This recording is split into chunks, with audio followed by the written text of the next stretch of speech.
I'm used to disasters because that's sort of my skill. They either follow me or it's my skill set. When you put her in that job, the worst, insert the Mad Lib word, the worst X anybody has ever seen will happen. You've excelled, which is a great segue into your tenure in the state of California with the Water Resources Control Board during the worst drought in 100 years. We did the historic urban water conservation where was the governor's idea to have large urban areas cut back 25% on average, but we made it. It was incredible. What was the percentage of recycled water in California when you showed up?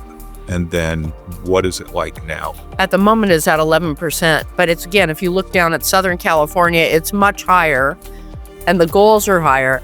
And you've got the three probably largest projects in the country, if not the world. You've got to invest the money now, which seems like a lot now, to avoid this much greater cost of economic disruption and social disruption later. I have been to SNWA and was so impressed, not just with the infrastructure, but how they think about water. Yes. Like they absolutely value that gallon of water and are planning accordingly. They tend to be humble. This is the thing about engineers that I loved when I went in, which is these were the most noble people I had ever met. And they were proud of the fact that people took water for granted and wastewater for granted, and they never got any credit for anything. And they were proud of that. You got me all lit up about, the heroes of the public sector, unsung.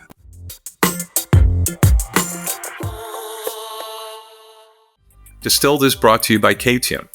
You can find all of the episodes on Spotify and YouTube. Stay with us.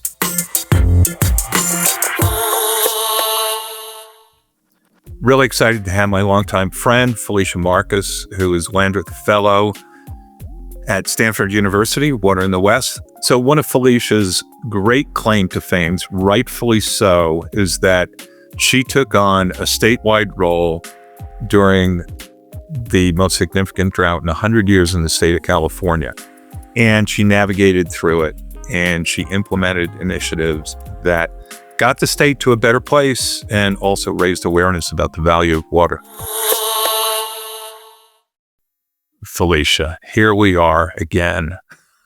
That's right. Here we are again. Not our first rodeo. No, not at all. More quality time to have a spirited conversation about the wonderful world of water and how great things are going. Yeah, right.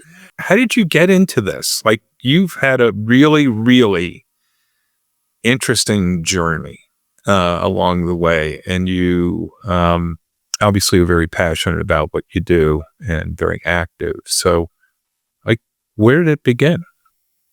Well, it's sort of crazy because I talk to students a lot about career path, and a lot of times people think, how do I plan this all out? And then follow the rule. And I'm just like a total accidental, career. And kids, don't try this at home because it's not what I had planned at all. It sort of chose me repeatedly. Water, actually. I tried to escape it a couple times, just couldn't do it. I kept being called back. But, I think we've talked about this in the past in different contexts, but I was a public interest lawyer, interested in the environment, but also social justice and all kinds of issues, which as a lawyer, you kind of can stick your finger in a lot of things to be helpful. You can also be harmful, but I'm a helpful sort of little person. And I like to say that sewage was my entry drug into the water world. And you survived. I love sewage. Yes, it's sort of fascinating. I don't know. It's something. No, seriously. The folks that deal with our wastewater are sort of the most under-heralded and underappreciated people. Maybe because we have emotional or psychological things about, we just want to get to go away. Right. But there was a period in the 80s when I was a young lawyer, just on intake at the Center for Law and the Public Interest, literally the most junior person in the shop. And a guy from the Sierra Club, Larry Lacombe, he was terrific, came in on behalf of a group that were starting to call themselves the Coalition to Stop Dumping Sewage into the Ocean, which was an incredibly descriptive, if not poetic, name. Yes. No acronym possible out of that one. I've tried it.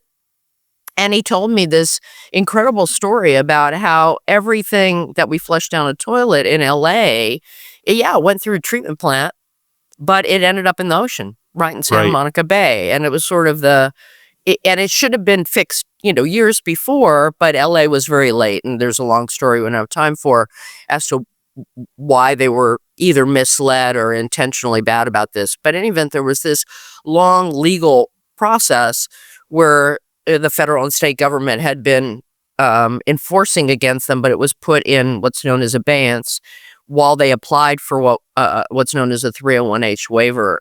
So I ended up being the lawyer for this group, which eventually became known as Heal the Bay, which is one of the most successful little engines they could. Yeah. That's a really interesting journey. I love that. And also how tragic is that, we're still dealing with dumping sewage into the ocean. Last time I checked, something like 80% of all discharge to the oceans is untreated globally. Oh, around the world. Yeah, sure. Yeah. It does cost a lot to treat it at scale. So not everyone can afford to do it, but it's sort of the first round in the environmental cleanup world. It was the whole waves of it at EPA. And our view was just, we were sort of as I said, the little engine that could, because our objective, this is why I interviewed my clients for it, took them. I don't want people to just start running around screaming, stop dumping sewage in the ocean.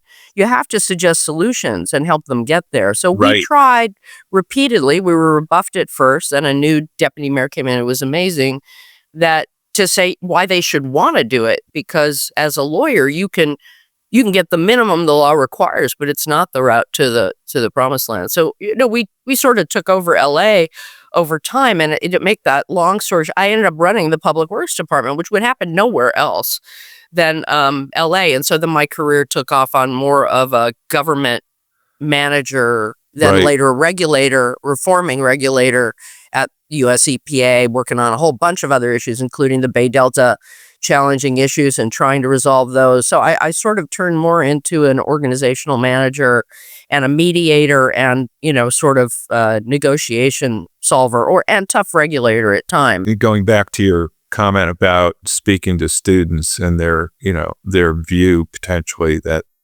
everyone's career is a straight line. Yeah. The quote I use, and I have a great slide if you ever want to use it, is from Yogi Berra: "When you come to a fork in the road, take it." Yes. And I love that because, like you, who knew?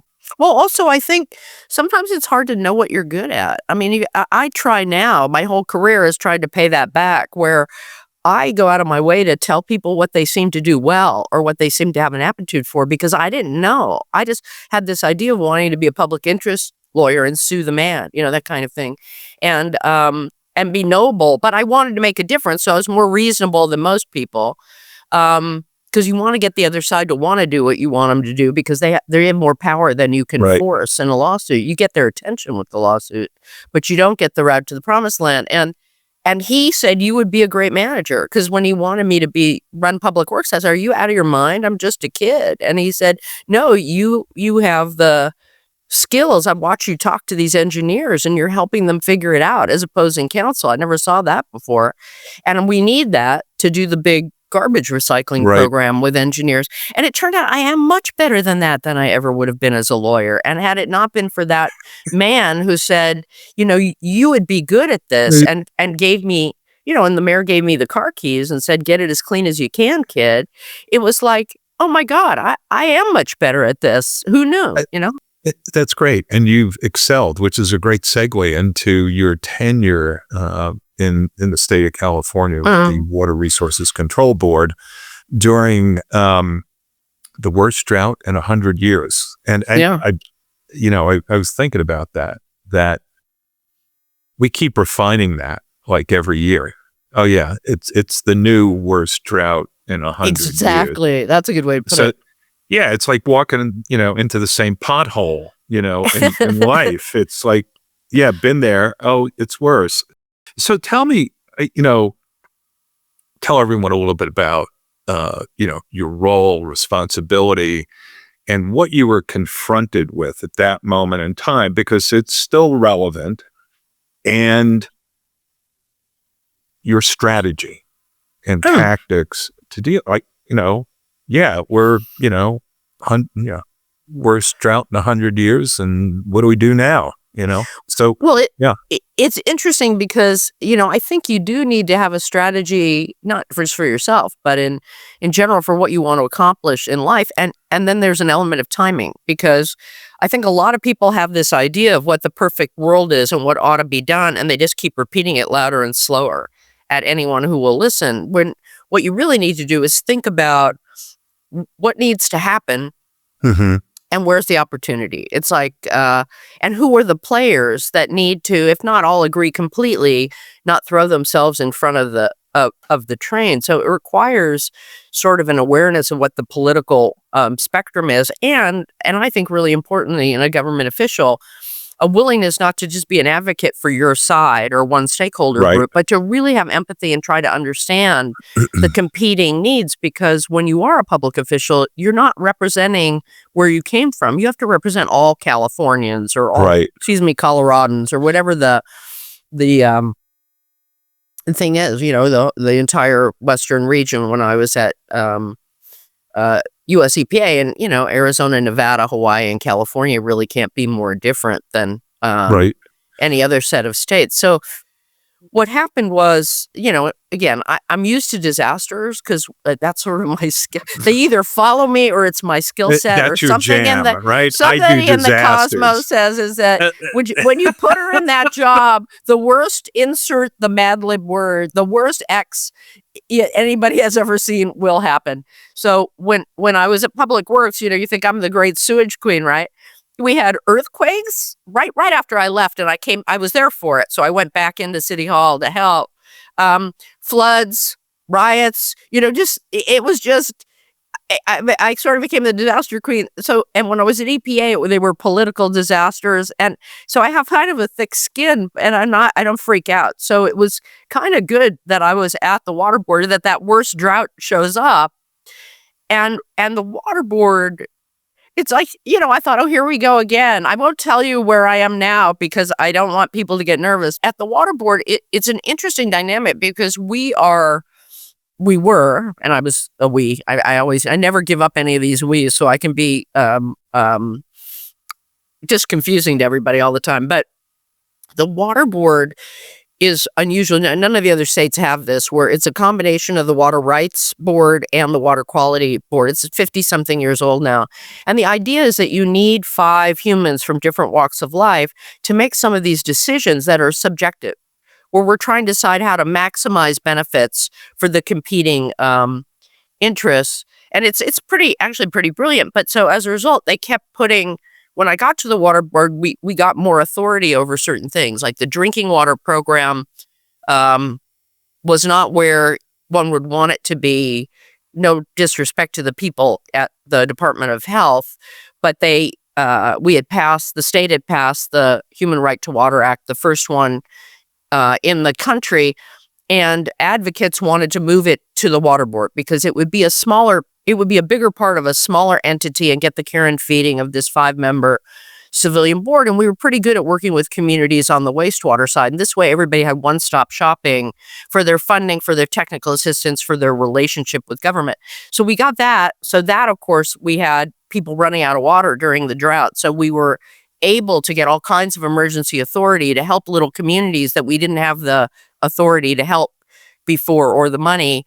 We were on deck for these really hard water rights, kind of split the baby decisions to deal with how much less water was coming in and balancing it for fish and wildlife and urban use and agricultural use, which was difficult and constant. And we also ultimately got authority to be a part of the groundwater management, which we got passed in 2014. But in some ways, because, a crisis you don't waste, the Rahm Emanuel thing is, all these ideas we had, we were actually able to implement. We did the historic urban water conservation where was the governor's idea to have large urban areas cut back 25% on average. The ones who were using 500 gallons a day would cut back 36%. The ones like San Francisco that were only using 41 had a smaller cutback, but we made it. It was incredible. Yeah, I was going to ask you about that. So how did that action, in particular, the urban side of it, and then we'll get to ag, how did that play out? Well, there were a lot of facets to it, but I think the biggest ones we seized were an ability to order. People didn't love it. There are many reasons I'm not there anymore, and this was one of them. But that's why you take these jobs, right? To make a difference, not to be there forever. But Right. the governor, urban areas, this is an average. It's going to vary community to community. Certainly not, they're already ahead of this in places like Phoenix. And Tucson, over 50% of urban water use is outdoor ornamental landscaping. And you need the trees. We need more trees under climate change because of heat. But a lot of that is just a green carpet of grass that people are hemorrhaging water on to make it look like a golf green in Scotland in the middle of a drought or the middle of summer in Southern California. St. Augustine should not grow everywhere. It doesn't make sense, and it's hard to kill a lawn. So we knew we could get to 25% if people just let their lawns go brown and all of that and, paid a little attention. And then we actually did a lot of good free media. The state also put in some money for some good media buys, but we also put out monthly numbers, what everybody was doing so that people could look for themselves. We used information, and the public was fantastic in responding because they wanted to be helpful. So that was one of the things we did. The other thing we did, which is unheralded, but I'm really proud of, is we started along a train of doing statewide standards for water recycling, because that was the next frontier to try and get this paradigm shift where we knew we had lots of plans on the drawing board to try and use water recycling, particularly in Southern California, but it's really all over California and now all over the country for a variety of reasons. And we wanted to set these state standards so people would have something to aim at and that they'd be consistent and they wouldn't be subject to the vagaries of whichever permit writers they happen to draw, because that can take a long time. And we said, if you do these standard things, you're going to get a permit. And so it put in motion these huge projects that are now happening around, because people knew what they could estimate, what they were aiming for, they could design for it and all of that. And those were going to be coming out. They're now all out. And we put over $2 billion in grants and loans out over time to help those projects make it. And we started at 1.5 and then we kept finding more. It went to the bond market. And, there's just a whole fleet of these facilities that are either in process or were done. Very fun after I left to go back to ribbon cuttings, but it worked. So now recycling is sort of not a scary thing because the state standards also give you third-party validation for safety, which was very important. And we did a very robust public process with expert panels and all of that. And some people think the California standards are too tight because they're the tightest in the nation. But that's what you want for the beginning of recycled water until we get a lot more experience. So, what was the percentage of recycled water in California when you showed up?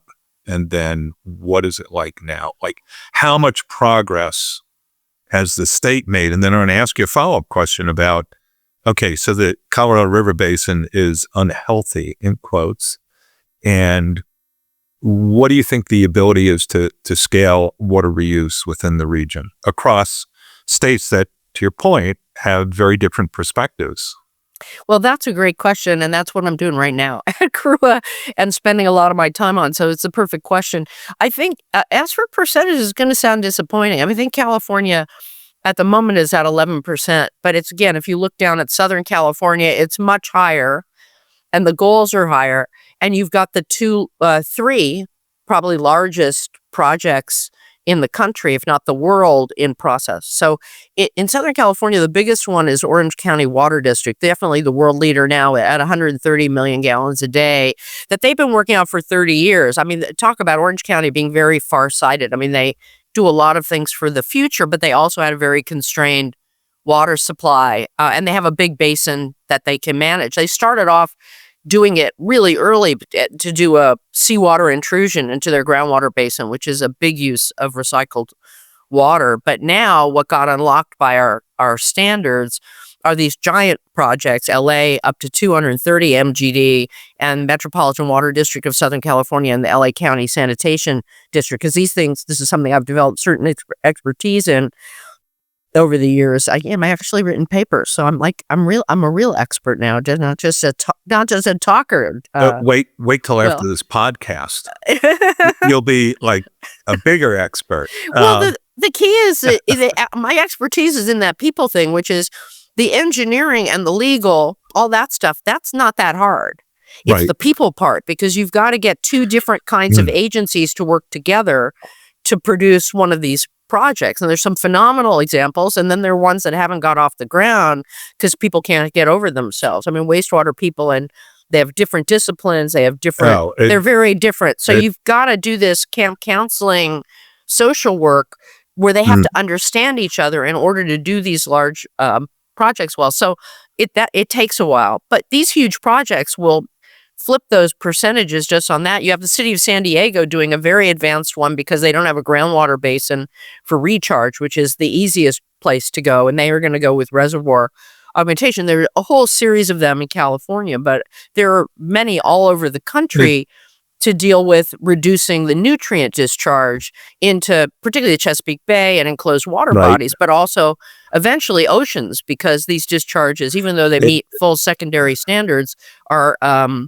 causing ocean acidification. So, you can't win. You always have to get cleaner. So as long as you're going to get that clean, you might as well reuse it.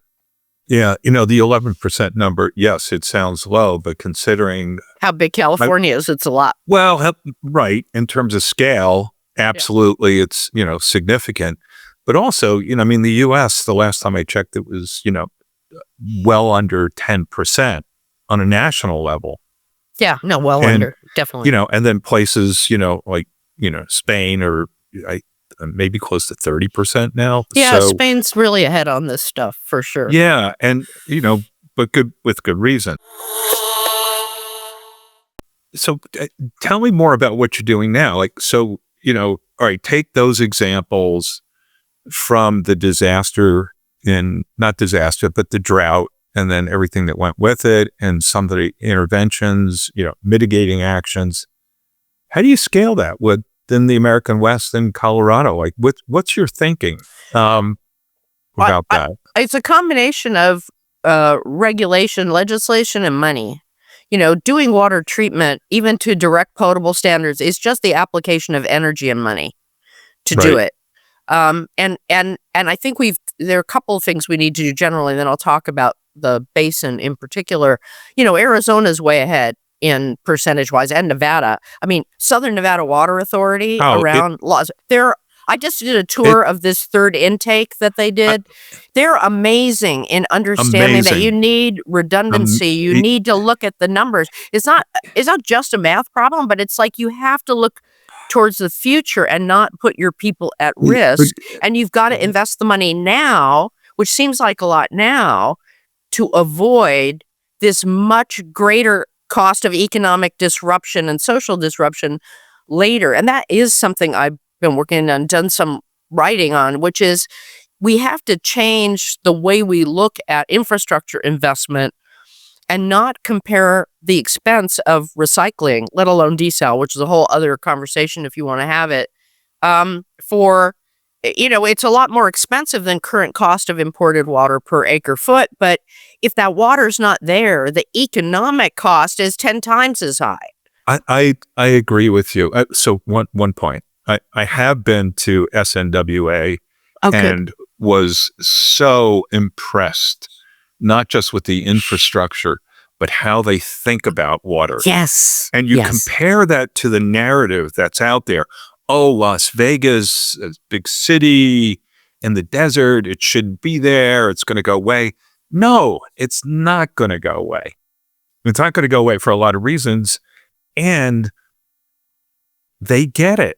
Like, they absolutely value that gallon of water and are planning accordingly. So I'm really so impressed with how they think about water, not just as a utility, but as a, important participant in, city and state. No, absolutely. And they have created a governance structure that pulls all the wastewater and drinking water under umbrella of Southern Nevada Water Authority, along with Las Vegas Valley Water District. And they hire really smart people who really like being there. I mean, down to the maintenance guys. They understand that their calling is the future of their community. They are so proud of what they do. I mean, so, again, I spend most of my time on the private sector. And when my team visited Denver Water, and it was impressive. Yes. LEED certified buildings, just thinking about landscaping and just absolutely amazing. So I am a big supporter of the public sector. Well, I have to say their story, they tend to be humble.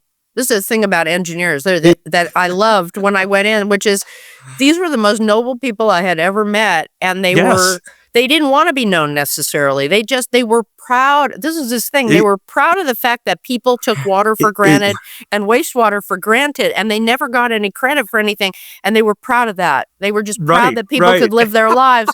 And my view was, oh my God, this has got to be shouted from the rooftops, because we're going to need 3 times as much money to do the investments we need. This is why your stuff wears out, because people are taking it for granted. So you don't have to become the heroes of the community, which I would make them, of course. But you've got to tell this story so that people know what they're paying for and that they value it. And we've made incremental gains, but that's got to be much bigger. But you talk about Denver Water. I mean, I'm working with all these utilities. I'm sorry to take you off on this tangent. No, this is the story of our time, Will. I think it's really important because they are doing the project.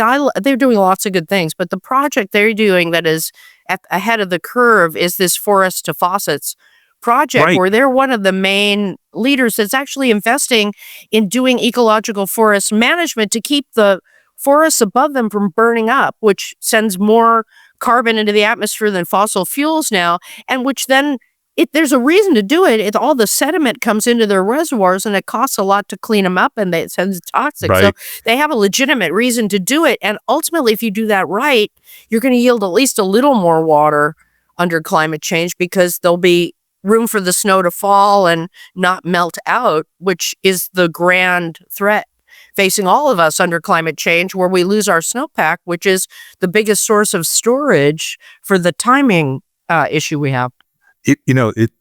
Boy, we really took off in a different direction, but this is great. It's big. You got me all lit up about, the heroes of the public sector, unsung. There's a really interesting overlap between, public utilities protecting watersheds upstream, and the private sector doing the same thing. Yes. So, as we talk about and beat this one to death, public-private partnerships and how do we get more of it, I believe the sort of foundational unit is the watershed. Yes. So how do you bring in utilities with the private sector who typically don't talk to each other? They go to different conferences and, they function differently. But so getting back to how do you what's your thinking around taking what you learned and the interventions that you succeeded in getting through in California during this epic drought and scaling it within the region? Because, right now, the Colorado's not in good shape and negotiations are, who knows where. So, what's your blank sheet of paper, Felicia? There are a lot of paths where everybody needs to be energized in a can-do moment. I mean, I can explain to you why I think the 7 state negotiators are having a hard time coming to agreement from a political level. And we could talk about that too. But I also think there's a certain exhaustion. And now I'm going to be a little unkind, but I could also say why it happens is that you've got the way the negotiations on the Colorado River are under the compact, very overlay of legal things where there can be some disagreement, but essentially, and this is the unfair part, consider it a cartoon to make the point. You've got 7 people in a room arguing about what words meant 120 years ago that were wrong 120 years ago.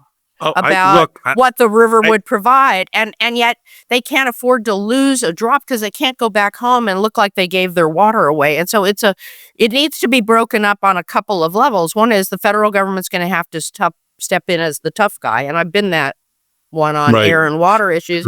And it's hard. Everybody's going to be mad at you, but you got to look at the future, and you've got to give them political cover to be able to say they lost water, not that they gave it away. That's really important. And language federal matters. Government goes back and forth. It would help the states. So that's on one side. We won't spend a lot of time on it. On the other, I think we have to express, and again, there's a negative and a positive here. What's been forgotten in all of these things is that 40 million people are dependent on this river. And the economies, multi-trillion dollars are, and meanwhile, we're watching it all go down. And it's the urban water agencies who have been investing billions and have plans to invest billions more because they have to think about the future of their community. So we have to raise their profile, both because it highlights how important this is and that they know it, but also the can-do attitude has got to infuse it. And bringing the corporate world in, I see all kinds of opportunities there too. I completely agree. So a couple of things. This is why it's good when we talk, because we tend to agree. I'm just saying. Yeah, I know, but it's fun agreeing it is with fun. you. And I learned. What do you see as the future of water? Like what? A few sentences that are quotable. Don't let me down. No pressure there, really. No pressure. Well, I think it's inevitable that water is going to be more important. It's slowly creeping into the public policy dialogue more. It's the little sibling to energy where more money can be made. It's more private sector. It hits the geopolitical headlines. Right. But water is the bleeding edge of climate change. Water is where people get hurt. Floods, droughts, hurricanes, a wildfire increasing. That's all water and climate change dependent. And the question is simply, will it become the future hot topic after more people have died and more has been disrupted, including economies? Or will we wake up fast enough to work? And I see some motion in that, but not fast enough. I like that. Okay, so let's see what we can do together to accelerate this. I think we're both optimists, by the way. You have to be. It's a better way to live, man. It's a better way to live. I agree with you. All right, so how do people find out more about you and what you're doing and your thinking, your point of view? We have the Water in the West website where I post my papers. Okay, Stanford, Water in the Water in the West. Yeah. Awesome. All right, that's perfect. You absolutely get me lit up. You get me thinking about things absolutely differently. Thanks a million.